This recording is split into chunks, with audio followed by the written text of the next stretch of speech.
అందరికీ నమస్కారం.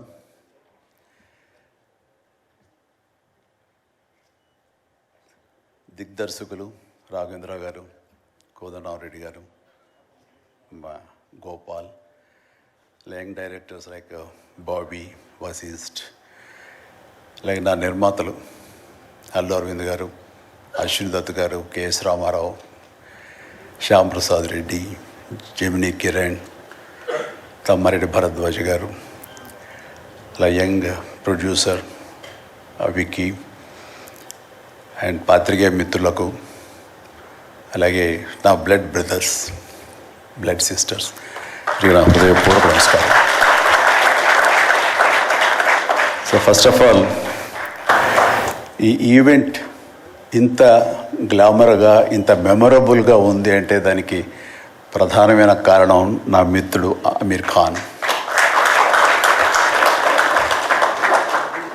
అమీర్జీ, thank you so much. And with a small message and a phone call, you made it.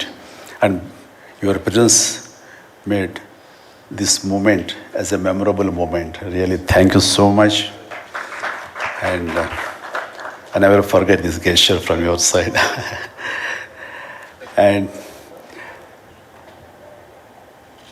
about Guinness Book of World Records, then ఊహించండి. I never expected, never dreamt about Guinness Book of World Record, because Guinness బుక్కి మనకి ఏంటి సంబంధం అనే ఒక ఆలోచన ఏమైనా ఉంటుంది కదా సహజంగా. అలాగే నాకు అలాంటి ఆలోచన ఏమి లేదు. అలాంటిది నేను ఎదురు చూడనటువంటి ఒక గొప్ప ఆనర్ ఈ రోజున నా జీవితంలో నా ఈ సినీ ప్రస్థానం సంబంధించి తారసపడినందుకు ఆ భగవంతుడికి, దానికి కారణభూతులైన మా దర్శక నిర్మాతలకు, నా అభిమానులకు ఎప్పుడు నేను రుణపడి ఉంటాను. Thank you so much.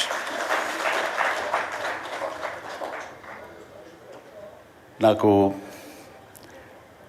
Dances మీద, బహుశా నటన కంటే కూడా ముందు నుంచి కూడా డ్యాన్సెస్ మీద నాకున్నటువంటి ఇంట్రెస్ట్ ఈ రోజున ఈ అవార్డు వచ్చేలా చేసిందా అని నాకు అనిపిస్తుంటుంది. ఎందుకంటే ముందు నటనకి శ్రీకారం చుట్టే కంటే, ఓనమాలు దిద్దుకునే దానికంటే నేను ఫస్ట్ డ్యాన్స్కి నేను ఓనమాలు దిద్దానేమో అనిపిస్తుంటుంది.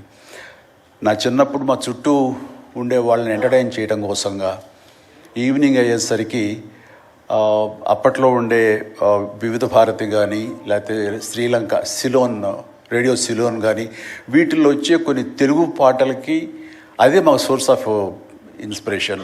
రికార్డింగ్ సాంగ్స్ అవి రావడానికి అప్పట్లో గ్రామ్ ఫోన్లు కానీ, టేప్ రికార్డులు కానీ ఇవన్నీ కూడా ఉండే పరిస్థితి కాదు ఆర్థికంగా.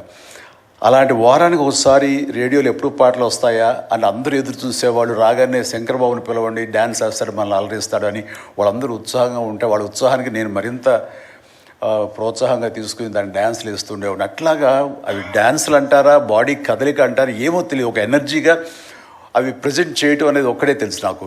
7th class, 6th class, 8th class ఆ ప్రాంతంలో. ఆ తర్వాత ఎన్సీసీలో చేరిన తర్వాత ఈవినింగ్ క్యాంప్ ఫైర్ టైంలో అందరూ ఎర్లీగా భోజనాలు కానిచ్చిన తర్వాత తిన్న 70 ప్లేట్లు మన అల్యూమినియం ప్లేట్స్, వాటిని తిరగేసి దరువులుగా, డప్పులుగా వాయించుకుంటూ అప్పుడు కూడా డ్యాన్స్ వేస్తూ అందరినీ ఎంటర్టైన్ చేస్తూ ఉండేవాడు. ఆ రకంగా డ్యాన్స్ అనేది నాకు ఇష్టమైనటువంటి ఒక నా అంతర్భాగం అయిపోయింది. అలాగా డ్యాన్స్లు నేను వేరుగా ఎప్పుడు చూడను, ఎప్పుడు హుషారు అసలు. అందుకంటే ముందు లేచిపోయి డ్యాన్సెస్ వేయటం అనేది మ్యూజిక్ అనుగుణంగా బాడీని మార్చుకోవడం జరిగింది. అంటే ఫస్ట్ పిక్చరు నేను వెళ్ళినప్పుడు అక్కడ సరదాగా నా రూమ్లో నేను డ్యాన్స్ వేస్తుంటే నా కో స్టార్స్ ఆర్టిస్ట్ వాళ్ళు చిరంజీవి డ్యాన్స్ వేస్తాడు అని అంటే అవునా అని వాళ్ళందరూ చేయాలంటే అందులో సావిత్రి గారు ఉండేవారు, రోజారమణి, కవిత, ఇలాంటి యాక్టర్లు అందరూ ఉండేవాళ్ళు, నరసింహరాజు, ఇలాంటి వాళ్ళందరూ ఉన్నప్పుడు వర్షం పడుతుంది. ఒక పంచలో డ్యాన్స్ చేయాల్సి వచ్చింది.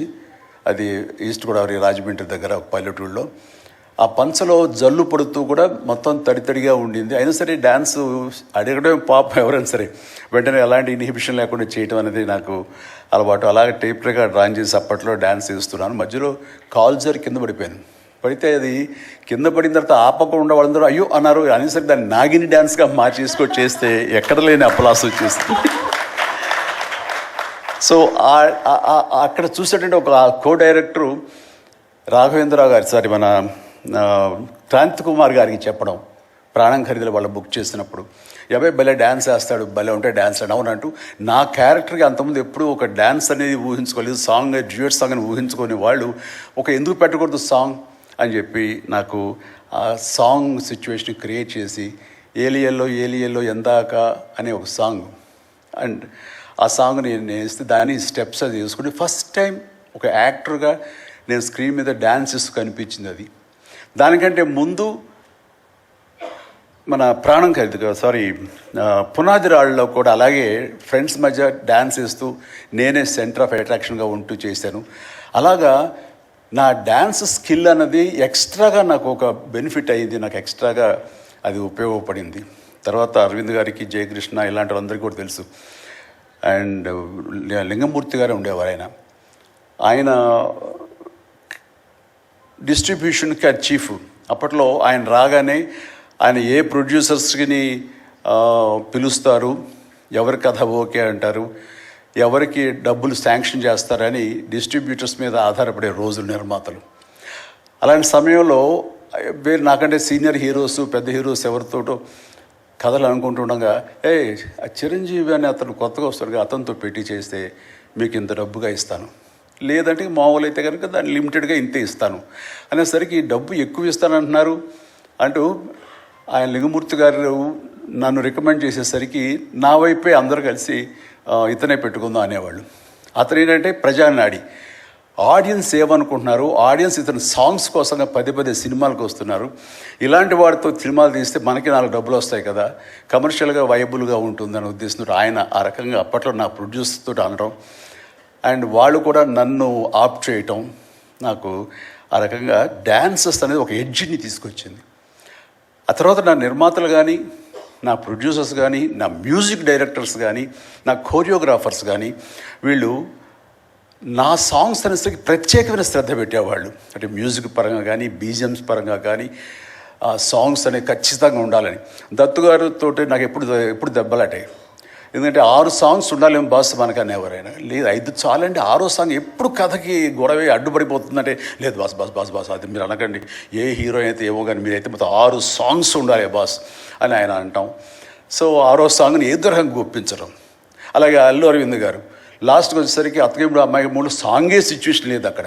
అలాంటి చోట ఒక డబ్బు మీద ఒక సాంగ్ను ఆయన క్రియేట్ చేసుకుని అప్పుడు డైరెక్టర్ గారితో కోదండరామరెడ్డి గారు వీళ్ళందరూ కలిపి అనుకుని అత్తగేముడు అమ్మాయికి మొగుళ్ళు ఒక సాంగ్ని బలవంతంగా పెట్టాడు అక్కడ.